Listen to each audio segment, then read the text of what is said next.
The broom scraped against concrete as Miguel Santos made his third pass across the tarmac at Naval Air Station Oceana.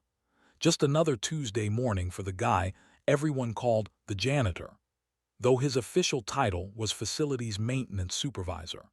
The SEALs training compound stretched before him, empty except for scattered equipment and the lingering smell of cordite from yesterday's exercises. At 52, Miguel had cleaned up after more classified operations than most active-duty personnel had participated in. His weathered hands gripped the push broom with the same precision he'd once used to grip an M4 carbine in Fallujah, back when his knees didn't creak and his hair wasn't gray. The morning sun painted long shadows across the runway when he heard it, the distant whine of a jet engine growing louder. Miguel glanced up, squinting against the glare. A single FA-18F Super Hornet was approaching from the northwest, flying lower than regulation allowed over a training facility. Something wasn't right. The aircraft's approach angle was too steep, too aggressive for a routine flyby. Miguel had seen enough combat sorties to recognize desperation when it screamed overhead at Mach 0.8. He raised his hand instinctively, a simple gesture, palm forward, fingers spread. It was muscle memory from his days as a forward air controller, back when he'd guided close air support missions through hand signals when radio communications failed.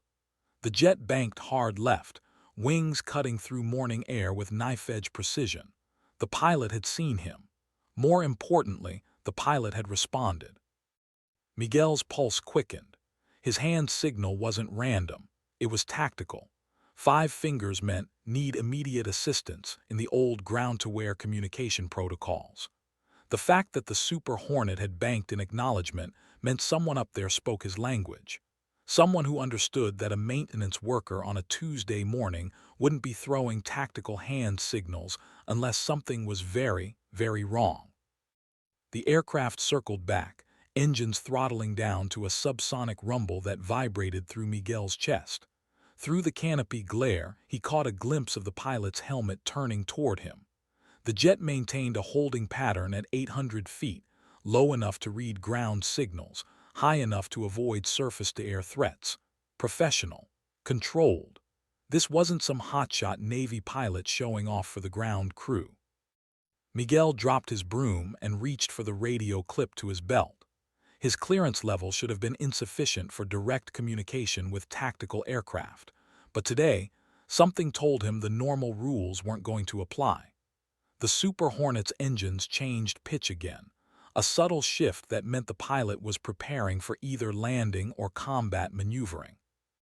Miguel had to make a choice: return to sweeping and pretend nothing happened, or trust that his 23 years of military experience meant something to the aviator circling overhead like a guardian angel with afterburners. The radio crackled to life before he could key the transmit button. A woman's voice, calm and precise, cut through the static with surgical clarity. Ground element with the tactical signal, this is Reaper 77. I see you down there and I'm reading your body language. What's your situation, over? Miguel Santos smiled for the first time in months. Someone was finally listening. Lieutenant Commander Zara Akafer banked her Super Hornet into another lazy circle above the SEAL training compound, her eyes locked on the lone figure standing beside an abandoned push broom.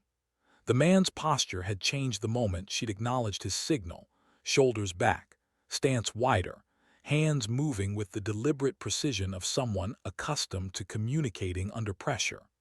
This wasn't a maintenance worker having a strange morning. This was a veteran recognizing another veteran across 3,000 feet of Virginia airspace.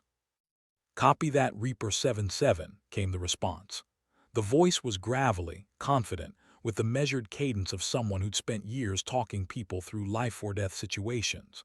"This is Groundhog, former First Sergeant, Army Rangers, current facilities management.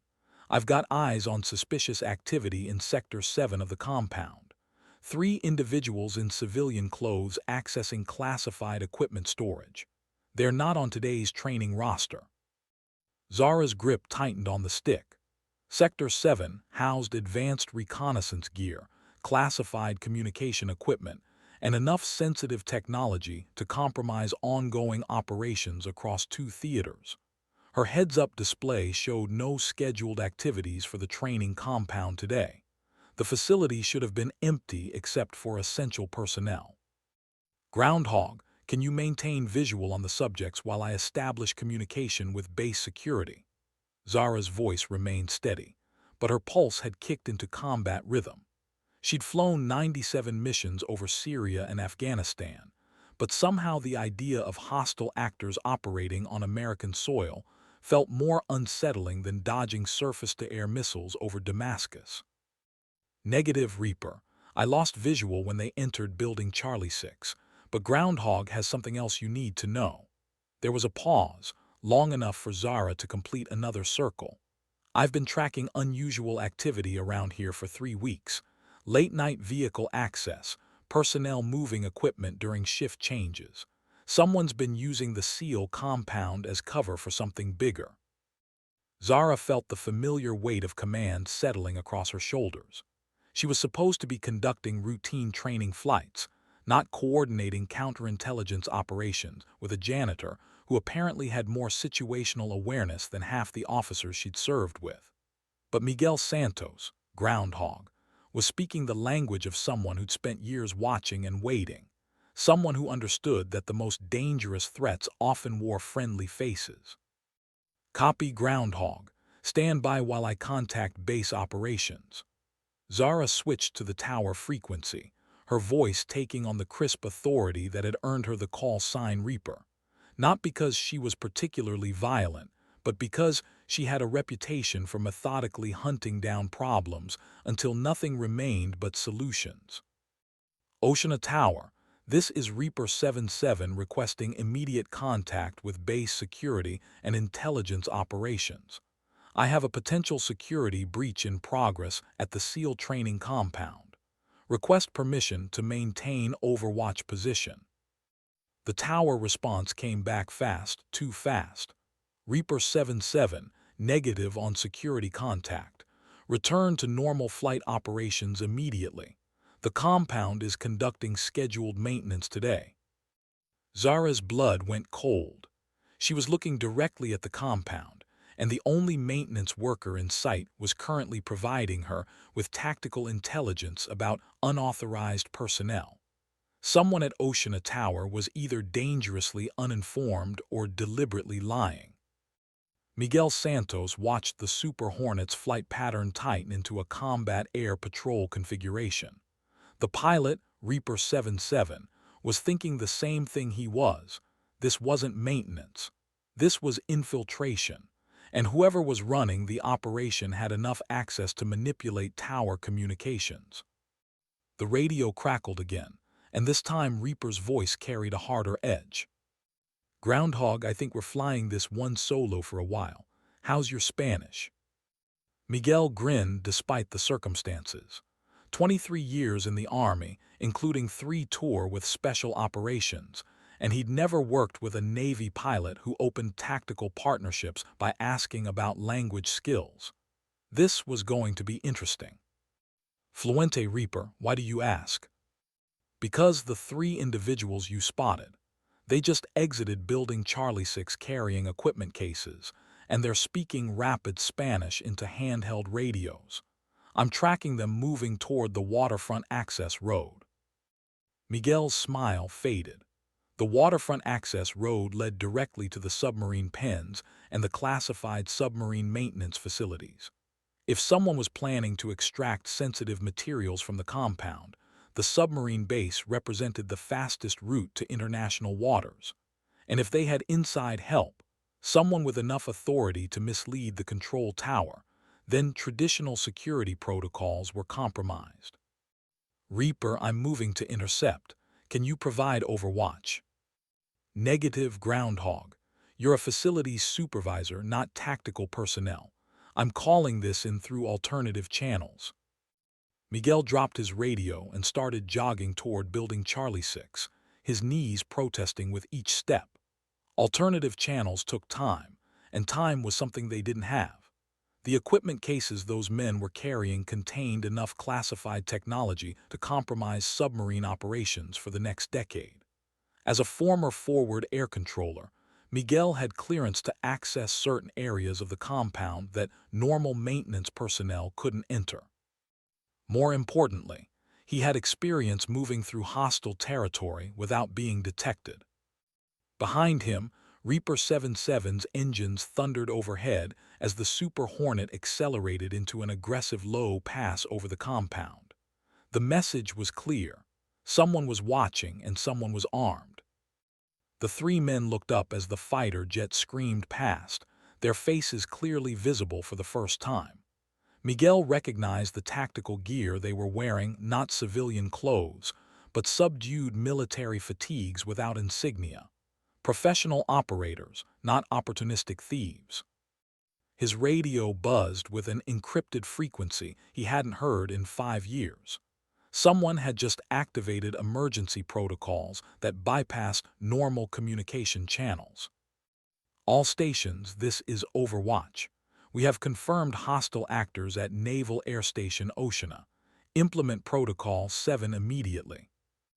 Miguel Santos realized that his quiet Tuesday morning had just become a classified operation, and the woman circling overhead in the Super Hornet might be the only person standing between a successful intelligence breach and an international incident. The equipment cases disappeared into the back of an unmarked van as Miguel reached the corner of Building Charlie 6. He was too late to intercept, but not too late to follow. Lieutenant Commander Zara Akafer switched her Super Hornet's targeting systems to active mode as she watched the unmarked van accelerate toward the waterfront access road. The vehicle's license plate was obscured by mud, a professional touch that confirmed Miguel's assessment of the situation. These weren't opportunistic thieves. They were trained operators conducting a planned extraction of classified materials from a United States naval facility. Groundhog, I have eyes on your suspect vehicle. Dark blue Ford Transit, heading northeast on Perimeter Road toward the submarine facilities. Are you mobile? Miguel's voice came back breathless but determined. Affirmative, Reaper. I'm in a maintenance truck about 30 seconds behind them, but I need to tell you something about those equipment cases they're carrying. Zara maintained her orbit above the compound, her aircraft's sensors tracking both the suspect van and Miguel's government-issue pickup truck. The gap between them was closing. Miguel was driving with the kind of focused aggression she'd seen from special operations veterans who understood that hesitation meant mission failure. Go ahead, Groundhog. Those cases contain prototype submarine sonar equipment, classified above top secret. If that technology reaches foreign intelligence services, every submarine we have in the water becomes vulnerable to detection. The weight of that information settled over Zara like lead blankets. She'd spent 4 years flying combat missions to protect American assets overseas, but the equipment currently heading toward Norfolk Harbor represented strategic advantage that had taken decades to develop. Losing it would shift the balance of underwater warfare for the next generation. Reaper 77, this is Overwatch. The encrypted channel crackled with new authority. We have confirmation that the suspect vehicle contains material classified under the Espionage Act. You are authorized to use any means necessary to prevent extraction. Zara's training took over, but her conscience rebelled. Any means necessary was military code for lethal force authorized. She was being asked to potentially engage civilian targets on American soil, based on the word of a maintenance supervisor and her own visual assessment of suspicious activity. Overwatch, requesting confirmation of rules of engagement. I need explicit authorization for weapons release. Reaper 77, you are cleared hot. Repeat, you are cleared hot for engagement of suspect vehicle if it attempts to leave the naval facility. Miguel's truck rounded the final curve before the waterfront checkpoint, and Zara could see the van approaching the security gate at high speed. The guards were raising the barrier. Either they'd been alerted to stop the vehicle, or someone with sufficient authority had ordered them to allow passage. Groundhog status report. The van just cleared security without stopping. The guards waved them through like they were expected. Miguel's voice carried the bitter edge of a soldier watching a mission fall apart. Someone inside the base is facilitating this extraction. Zara's jaw clenched. If base security was compromised, then her aircraft represented the only asset capable of preventing the stolen technology from reaching international waters. The Norfolk Naval Base submarine facilities stretched for miles along the Elizabeth River, with dozens of access points where a small boat could be waiting to transfer the equipment cases to a larger vessel. She armed her aircraft's 20 cannon and selected high-explosive rounds. The Ford Transit was approaching the main pier where several civilian boats were docked alongside military vessels. In 60 seconds, the van would reach deep water access, and her window for intervention would close. Overwatch, this is Reaper 77. I have the suspect vehicle in sight, approaching extraction point. Request final confirmation for weapons release.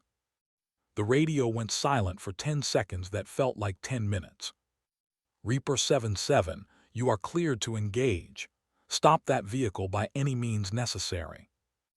Zara Akafer took a deep breath and rolled her Super Hornet into an attack configuration, the targeting reticle centering on the Ford Transit's roof as it raced toward the waterfront, carrying classified secrets and the weight of her conscience toward an uncertain future.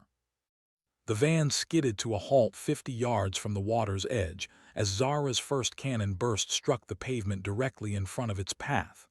Concrete and asphalt exploded in a shower of debris that painted the vehicle's windshield with dust and gravel.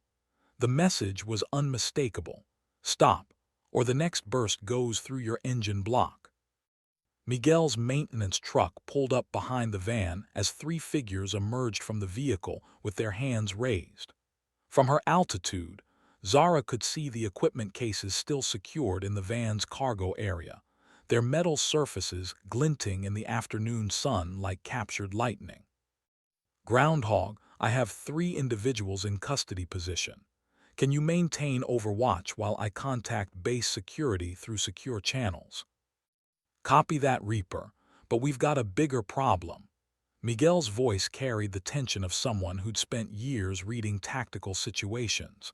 I count 4 boats that pulled away from the pier in the last 2 minutes. Any one of them could be the extraction vessel. Zara banked her aircraft toward the Elizabeth River, scanning the water through her targeting system. 4 recreational boats were heading toward the Chesapeake Bay at high speed, unusual for a Tuesday afternoon, but not necessarily suspicious. However, one boat was maintaining a course that would intersect with several known shipping lanes used by vessels bound for international waters. Overwatch, this is Reaper 77. I need immediate Coast Guard intercept of 4 vessels departing Norfolk Harbor.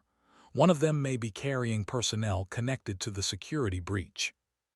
Reaper 77, Coast Guard assets are 20 minutes out. Can you maintain pursuit? 20 minutes was too long. The suspect boat would reach international waters in 15 minutes, where American military aircraft couldn't engage without creating a diplomatic incident. Zara felt the familiar weight of impossible choices settling over her shoulders like a flight suit made of lead. She keyed her radio to Miguel's frequency. Groundhog, I need you to search those equipment cases. I want to know exactly what we're dealing with. Miguel approached the van cautiously, his movements betraying decades of tactical training despite his civilian job title. The 3 suspects remained prone on the asphalt, their hands zip-tied behind their backs with restraints he'd pulled from his maintenance kit. Through her targeting scope, Zara watched him examine the metal cases with the methodical precision of someone accustomed to handling explosive ordnance. Reaper, these cases contain more than submarine sonar equipment. I'm looking at prototype underwater communication systems, classified navigation algorithms, and something labeled Project Deep Echo that I don't have clearance to examine. Project Deep Echo. Zara's blood went cold. She'd heard whispers about Deep Echo during classified briefings, a revolutionary underwater detection system that could track submarine movements across entire ocean basins. If that technology reached hostile intelligence services, American submarine operations would become impossible to conduct covertly. Overwatch. This is Reaper 77. We have confirmation that stolen materials include Project Deep Echo components. I am requesting immediate authorization to pursue suspect vessels into international waters. The radio silence stretched for 30 seconds before Overwatch responded. Reaper 77, negative on international pursuit. However, you are authorized to conduct close surveillance of suspect vessels until they reach the 12-mile limit. Zara rolled her eyes and pushed her throttles forward. Close surveillance was military speak for follow them and make them nervous, but don't shoot. It was a compromise solution that protected American diplomatic interests while ensuring that hostile actors understood they were being watched. The lead boat was already 8 miles from shore, its wake cutting a white line across dark water toward a future that might reshape underwater warfare forever. Miguel Santos stood over the 3 prone suspects, his radio crackling with encrypted communications between Zara's aircraft and various military commands. The operation had escalated beyond anything he'd experienced during his years as a forward air controller, but the fundamental challenge remained the same: prevent enemy assets from escaping with classified materials. The suspects wore no identification, carried no wallets, and spoke no English when questioned. Professional operators trained to compartmentalize information and resist interrogation. But Miguel had spent enough time around special operations personnel to recognize the subtle tells that revealed nationality, training background, and operational experience. Reaper, your 3 suspects are former military, probably Eastern European based on their gear configuration and tactical movement patterns. This wasn't a smash-and-grab operation. This was a long-term intelligence-gathering mission. Zara's Super Hornet thundered overhead at low altitude, close enough that the jet wash scattered loose papers across the compound. She was maintaining visual contact with the suspect boats while simultaneously coordinating with Coast Guard assets and gathering intelligence about the security breach. Copy that, Groundhog. How long do you think they've been operating inside the compound? Miguel examined the equipment cases more carefully, noting the way the classified materials had been organized and packaged. The theft hadn't been random. Specific components had been selected based on detailed knowledge of their strategic value. Someone had provided the operators with precise intelligence about what to steal and where to find it. Based on what I'm seeing here, they've been planning this operation for months, maybe longer. They knew exactly which buildings to access, which equipment to prioritize, and which security protocols to circumvent. The implications were staggering. A successful intelligence penetration of this scope required inside knowledge, extended surveillance, and coordination with assets both inside and outside the naval facility. Miguel was looking at evidence of a spy network that had been operating under everyone's noses for an extended period. His radio buzzed with an incoming transmission from base security, the first official communication he'd received since the crisis began. This is base security responding to reports of unauthorized activity in the SEAL compound. We have teams en route to investigate. Miguel looked up at Zara's aircraft circling overhead, then down at the 3 suspects secured beside their van full of stolen classified materials. Base security was responding to reports of unauthorized activity nearly 45 minutes after the initial incident, despite multiple attempts to contact them through official channels.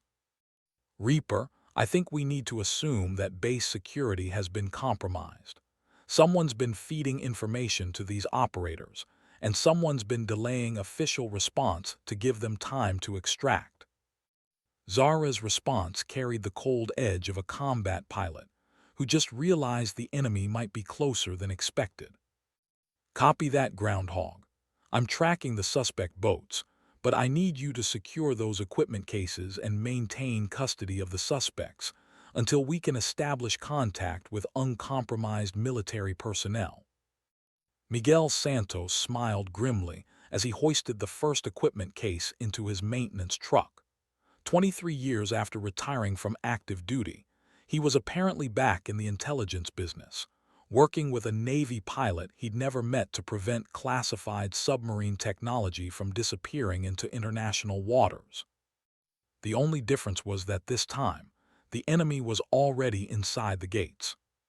Lieutenant Commander Zara Akafer pushed her Super Hornet to military power as she closed the distance to the suspect boats, now 12 miles from shore and approaching the edge of American territorial waters.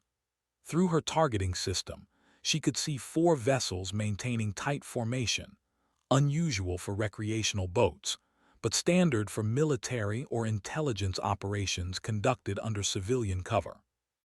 Coast Guard Cutter Vigilant, this is Reaper 77. I have 4 suspect vessels bearing 090 at 12 nautical miles from Norfolk Harbor. Request immediate intercept before they reach international waters.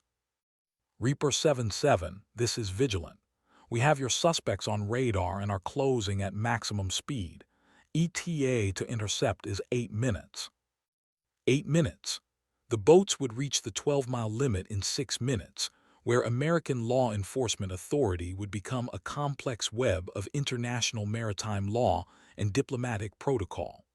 Zara had flown enough combat missions to understand that time was never on your side when you were trying to prevent something bad from happening.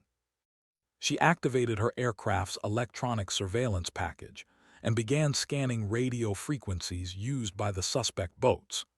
Intelligence operations of this sophistication typically involved multiple communication channels, encrypted transmissions, and coordination with assets beyond the immediate area of operations. Groundhog, I'm picking up encrypted radio traffic between the boats and an unknown shore-based station. They're coordinating with someone who has real-time knowledge of Coast Guard response times and patrol routes. Miguel's response came back tight with tension. Copy that, Reaper. I've got base security personnel arriving at my location, but they're asking questions that suggest they don't know what happened here. Either they're genuinely out of the loop or they're very good actors. Zara felt the familiar weight of command decisions settling over her. She was tracking enemy assets toward international waters while coordinating with a facilities supervisor who might represent the only reliable intelligence source she had. Meanwhile, official military and law enforcement channels were either compromised or dangerously uninformed about an ongoing security breach. Her targeting system chirped as it acquired a lock on the lead boat.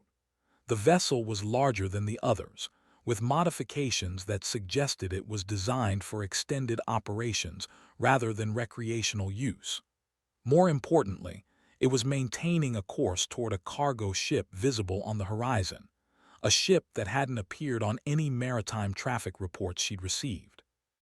Overwatch, this is Reaper 77. I have visual confirmation that the suspect boats are heading toward a rendezvous with an unidentified cargo vessel approximately 20 miles southeast of Norfolk. Request permission to investigate. The radio silence stretched for nearly a minute before Overwatch responded. Reaper 77, negative on investigation beyond territorial waters. You are ordered to return to base immediately upon arrival of Coast Guard assets. Zara's jaw clenched. She was being ordered to withdraw just as the operation was reaching its critical phase. The stolen technology would disappear aboard a cargo ship bound for international waters, and American submarine operations would be compromised for the next decade. Overwatch, I am requesting clarification of that order. The suspect vessels are approaching international waters with classified materials that represent a direct threat to national security. Reaper 77, your orders are clear. Return to base immediately. Zara looked down at the Coast Guard cutter racing toward the suspect boats, its wake cutting a white line across dark water toward what might be the most important intercept operation of the decade.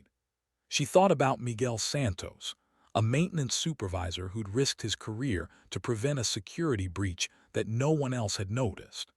She thought about classified submarine technology disappearing into the hands of hostile intelligence services.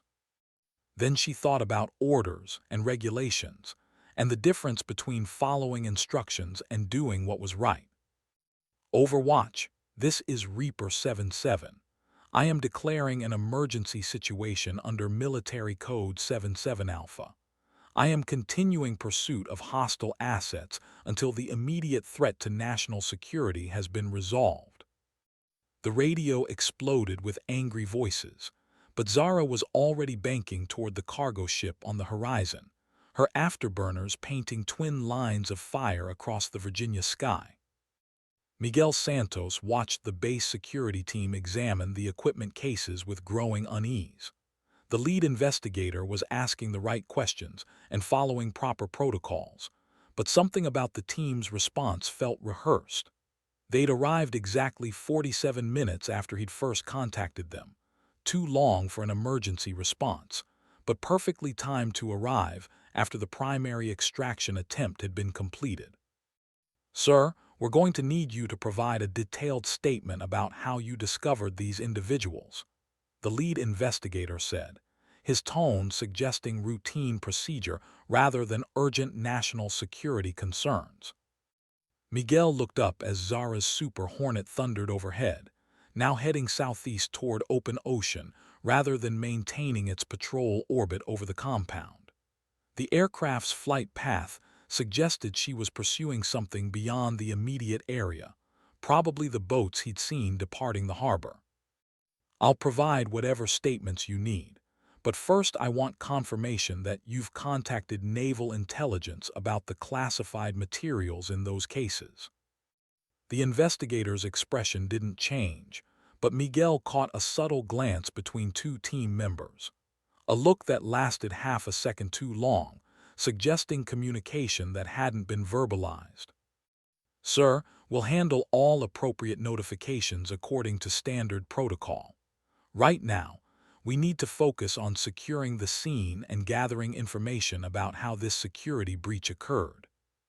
Miguel's radio crackled with an encrypted transmission that bypassed the investigator's communication equipment. "Groundhog, this is Reaper 77. I need you to listen carefully and respond only with yes or no answers. Are you in a secure location?" Miguel glanced around at the 6 base security personnel who'd surrounded him and the captured equipment. Something about their positioning felt more like containment than protection. "Negative. Groundhog, I have reason to believe the security breach extends beyond the individuals you captured. I need you to secure the Project Deep Echo components and maintain custody until I can establish contact with uncompromised military authority." Miguel looked at the lead investigator, who was now directing his team to load the equipment cases into a military vehicle. The same equipment cases that Zara needed him to secure and maintain custody of. "Copy that, Reaper. Understood." The lead investigator stepped closer, his voice taking on a harder edge. "Sir, I need you to turn off your radio and accompany us for debriefing. This is a classified matter that requires immediate attention." Miguel Santos had spent 23 years in military service, including 3 tours with Special Operations Forces. He developed an instinct for recognizing when a situation was moving in the wrong direction. The base security team's behavior, the timing of their arrival, and their insistence on controlling both him and the evidence suggested that this debriefing might be more permanent than anyone was willing to admit. "I understand you have procedures to follow, but I need to coordinate with the aircraft providing overwatch for this operation. Sir, there is no aircraft providing overwatch. You've been experiencing a stressful situation, and we need to get you medical attention. Miguel looked up at Zara's Super Hornet, now barely visible as a contrail against the eastern sky. According to the base security team, the aircraft he'd been communicating with for the past hour didn't exist. He keyed his radio one final time. Reaper 77, Groundhog is going dark. Package is compromised. Recommend alternative extraction. Then he turned off his radio and prepared for the most important performance of his life. Lieutenant Commander Zara Akafer watched the Coast Guard cutter Vigilant close with the suspect boats as her fuel gauge dropped toward the point of no return. She had enough aviation fuel for 20 more minutes of flight time before she'd be forced to return to base, and the cargo ship on the horizon was still 15 minutes away at maximum speed. The encrypted radio channel erupted with increasingly urgent orders for her to return to base immediately. Her commanding officer's voice had joined the chorus, along with several officials whose authority she didn't recognize, but whose tone suggested serious consequences for continued insubordination. Reaper 77, this is Admiral Richardson at Norfolk Naval Command. You are ordered to return to base immediately. Your pursuit of civilian vessels in international waters is creating a diplomatic incident. Zara keyed her microphone, her voice carrying the calm precision that had earned her reputation as one of the Navy's most reliable combat pilots. Admiral Richardson, I am pursuing vessels containing personnel who stole classified submarine technology from Naval Air Station Oceana. I have visual confirmation that these vessels are approaching a rendezvous with an unidentified cargo ship in international waters. Lieutenant Commander Akafer, there is no stolen technology. Base security has confirmed that the incident at Oceana involved unauthorized personnel attempting to conduct maintenance on training equipment. You are experiencing a misunderstanding that has escalated into an international incident. Zara's blood went cold. Miguel Santos, Groundhog, had been communicating with her for over an hour, providing detailed intelligence about classified materials and coordinating tactical responses to a security breach. Now, according to Admiral Richardson, none of that had happened. She switched to Miguel's frequency, but received only static. Either his radio had been turned off, or someone was jamming the encrypted channel they'd been using. Coast Guard Vigilant, this is Reaper 77. What is your status on intercept of the suspect vessels? Reaper 77, we have approached the recreational boats and conducted routine safety inspections. All vessels are operating legally in international waters. We found no evidence of illegal activity. Zara's targeting system showed the 4 boats continuing toward the cargo ship, now less than 5 miles from rendezvous.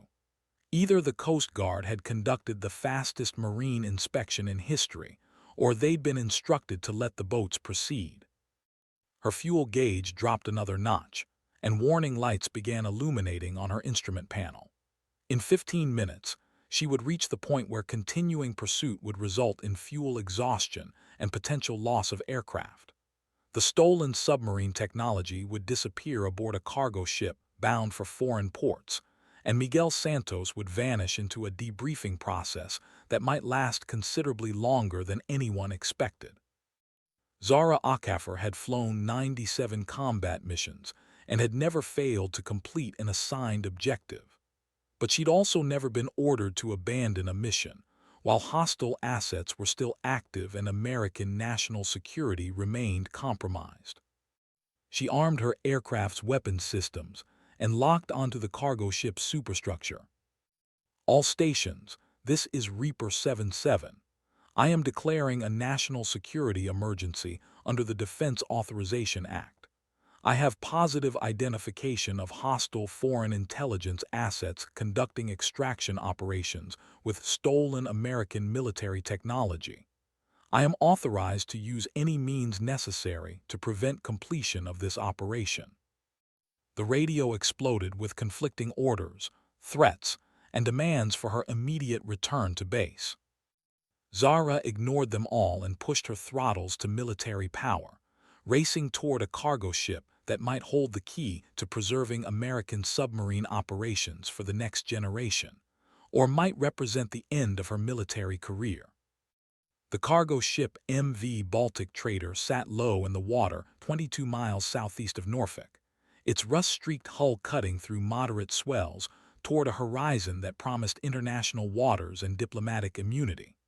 Through her targeting scope, Zara could see the 4 recreational boats approaching the ship's starboard side, where a crane was already positioned to lift equipment from the smaller vessels. Her fuel gauge showed 12 minutes of flight time remaining, enough to reach Norfolk Naval Air Station if she turned back immediately, but not enough to maintain station and observe the cargo transfer operation. She was being forced to choose between preserving her aircraft and preventing the completion of what might be the most damaging intelligence operation in decades. MV Baltic Trader. This is United States Navy Aircraft 77. You are approaching vessels that may contain personnel involved in theft of classified American military equipment. I am requesting that you stop engines and maintain your current position. The cargo ship's radio crackled with accented English, the voice calm and professional. United States Navy aircraft. This is Captain Petrov of MV Baltic Trader. We are operating in international waters under Liberian flag registry. We have no knowledge of any illegal activity and are conducting routine cargo operations. Zara watched through her targeting system as the first recreational boat pulled alongside the cargo ship and began transferring metal cases to the waiting crane. The operation was proceeding with military efficiency. No wasted motion, no hesitation, no indication that the participants were concerned about American military aircraft circling overhead. MV Baltic Trader, I am ordering you to cease cargo operations immediately. The vessels alongside your ship are suspected of carrying stolen classified materials belonging to the United States Navy. American aircraft, we are in international waters conducting legal maritime commerce. You have no authority to interfere with our operations. Captain Petrov was correct. 24 miles from the Virginia coast, American military aircraft could observe and protest, but they couldn't legally engage civilian vessels flying foreign flags without creating an international incident that would require diplomatic resolution at the highest levels of government. Zara's radio erupted with a new voice, calm, authoritative, and speaking with the kind of precision that suggested direct communication from the Pentagon. Reaper 77, this is Secretary of Defense Morrison. You are ordered to return to base immediately. I am personally guaranteeing that the situation you have identified will be resolved through appropriate diplomatic channels. Secretary Morrison's involvement confirmed that the operation had escalated to the highest levels of American national security decision-making. It also meant that Zara's career was probably over, regardless of whether she followed orders or continued pursuit.